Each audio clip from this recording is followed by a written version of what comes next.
पिछले 3 बरस में प्रशांत किशोर को पैसा कहां से आया है?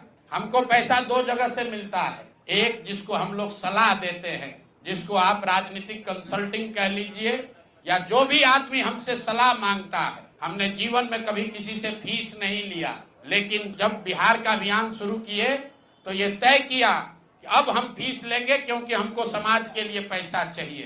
तो 2021-22 से जिसने भी प्रशांत किशोर से मदद ली है, जिसने भी हमसे सलाह लिया है, वो चाहे कंपनी हो या पॉलिटिकल पार्टी, पहली बार अपने जीवन में मैंने ये भी किया है कि अगर कंपनी को भी, किसी बड़े बिजनेस हाउस को भी मेरे से सलाह चाहिए, उसका मैं फीस लेता हूँ। और टोटल जो फीस लिया गया पिछले 3 बरस में मेरे व्यक्तिगत अकाउंट में या मेरे से जुड़े हुए संस्थाओं में 241 करोड़ रुपया फीस के तौर पर मैंने पिछले 3 साल में जमा किया है।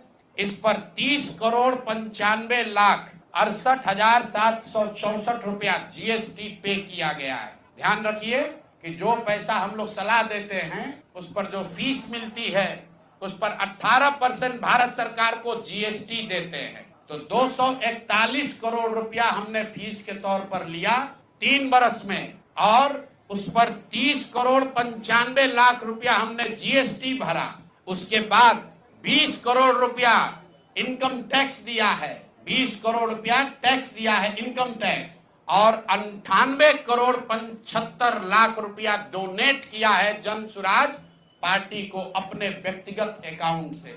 हमको कहता है पैसा कहां से लाते हैं? हम लोग चोर नहीं हैं।